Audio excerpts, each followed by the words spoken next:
Tila hindi na nga mapipigilan pa ang mas lalo pang umiinit na girian ng dalawang bansa, at ano na kaya, ang susunod na mangyayari sa mortal na magkaaway na ito? Ito ay ang Iran, at ang Israel. Pero, bakit ba nasabing mortal na magkaaway ang Iran at ang Israel?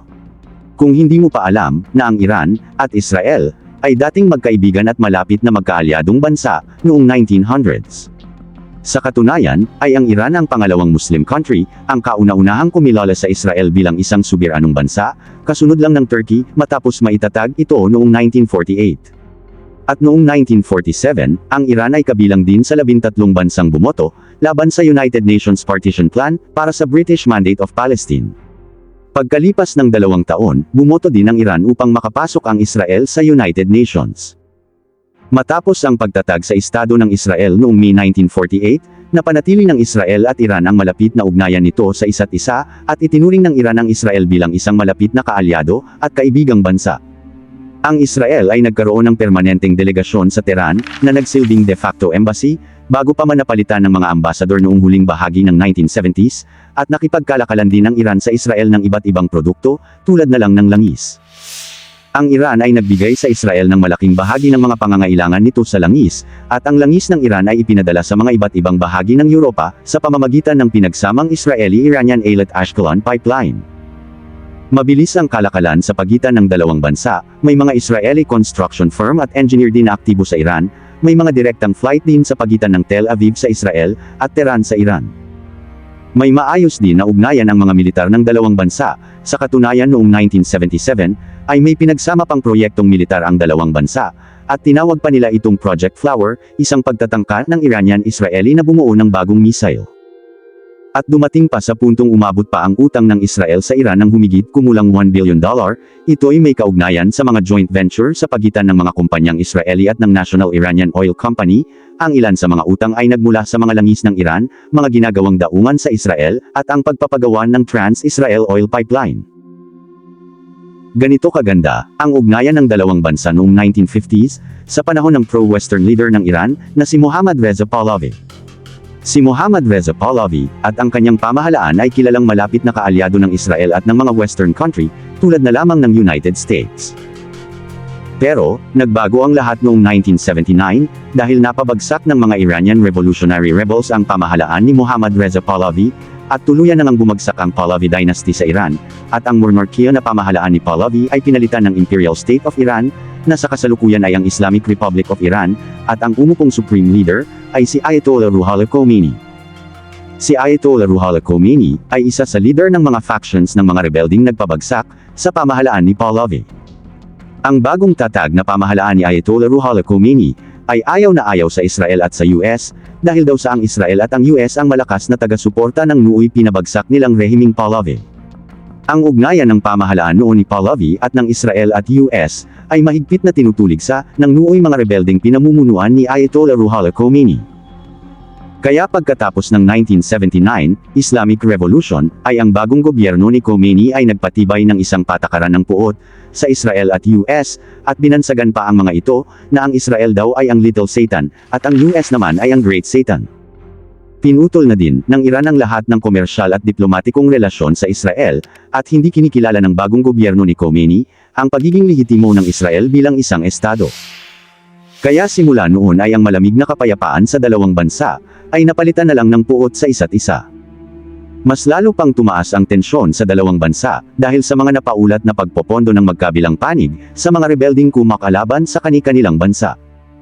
Gaya na lang ng pagpopondo ng Iran sa mga grupong Islamista na kumakalaban sa Israel, gaya ng Hezbollah sa Lebanon, Palestinian Islamic Jihad, at ang Hamas sa Palestine, pati na rin ang di umano'y pagkakasangkot sa mga pag-atake ng terorista tulad ng 1992, na pag-atake sa Israeli Embassy sa Buenos Aires, at 1994, AMIA bombing na kumitil ng napakaraming buhay ng mga Israeli.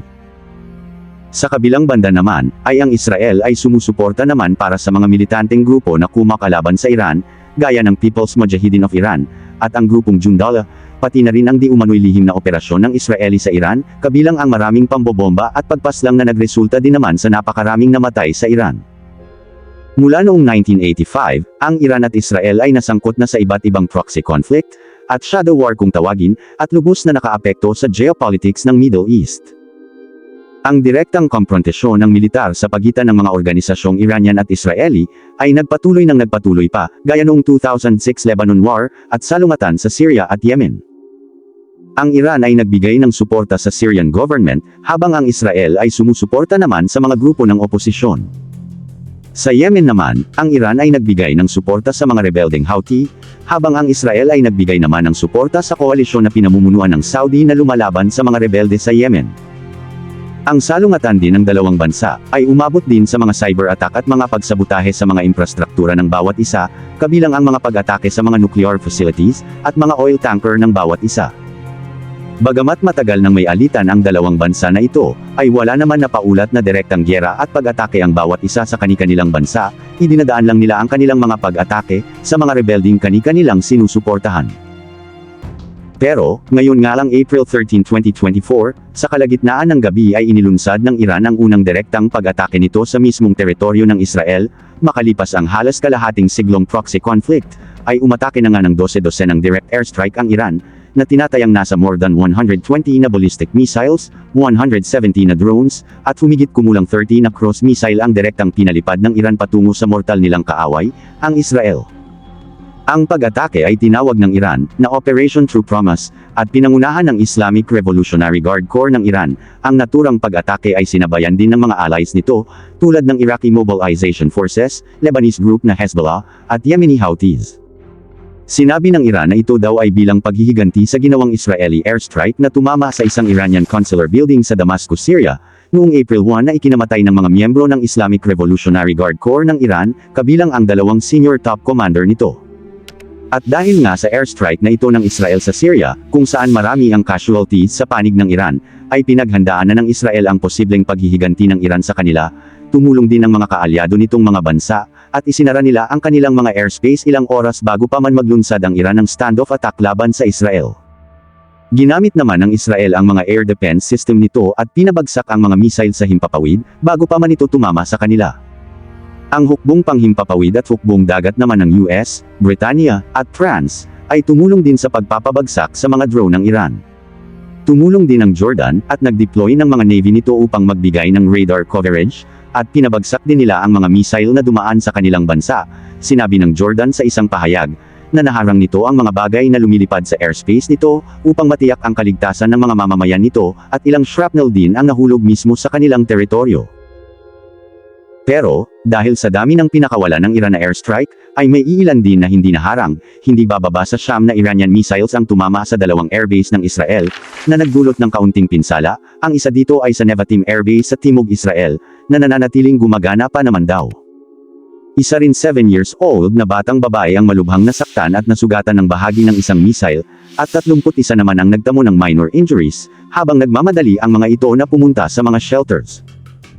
At dahil nga sa airstrike na yan ng Iran, ay pagkalipas lang ng 6 na araw, noong April 19, 2024, ay rumesbat naman ang Israel, at nagpakawala din ng airstrike sa mismong kaarawan ng Supreme Leader ng Iran, at target ng airstrike ang mga nuclear sites, sa bahagi ng Isfahan sa Central Iran. Dahil dyan sa ginawang pag-resback ng Israel, ay nagbanta na naman ulit ang Iran na sila daw ay gaganti, sa mortal nilang kalaban na Israel. Ano na naman kaya, ang ganting gagawin ng Iran, sa Israel? Ano na kaya, ang susunod na mangyayari sa mortal na magkaaway na ito? Kung hindi ito mapipigilan, ay paniguradong mas lalo pa itong lalala, at baka makisali na din ang ibang mga bansa, tulad na lang ng Russia na kilalang napakalapit na kaalyado ng Iran. Andyan din ang mga ibang Islamic country, na galit sa Israel, dahil sa mga pambobomba nito sa Gaza, na kung saan napakaraming nadadamay at namamatay na mga sibilyan. Tila, palapit na ng palapit, ang kinakatakutan ng lahat, ang World War III, dahil, kung ating papansinin ay mas lalo pang umiinit ang mga salungatan ng magkakalabang bansa, sa buong mundo. Mula sa hindi na matapos-tapos na gyera sa pagitan ng Ukraine at ng Russia, ang dekada-dekada ng gyera sa Middle East, ang tensyon sa pagitan ng Russia at ng Japan, ang lalo pang umiinit na tensyon sa Korean Peninsula, ang tensyon sa pagitan ng China at ng Taiwan at Japan, at ang agawan ng teritoryo sa pagitan ng Pilipinas at ng China, at ang mas lalo pang umiinit na salungatan sa pagitan ng Russia at ng NATO alliance. Kung hindi ito masusolusyonan ng maayos, at darating sa puntong magkakaroon ng World War III, ay paniguradong ito na, ang sinasabing katapusan na ng mundo. Ikaw, ano sa palagay mo? Isa na ba itong pangitain, na napapalapit na, ang digmaang pangdaigdig? E-comment lamang sa ating comment section, ang iyong pananaw sa mga pangyayari na ito. At huwag din kalimutan mag-subscribe, at e-click ang bell icon, para maging updated ka sa mga ganitong kwentong mapupulutan mo ng kaalaman.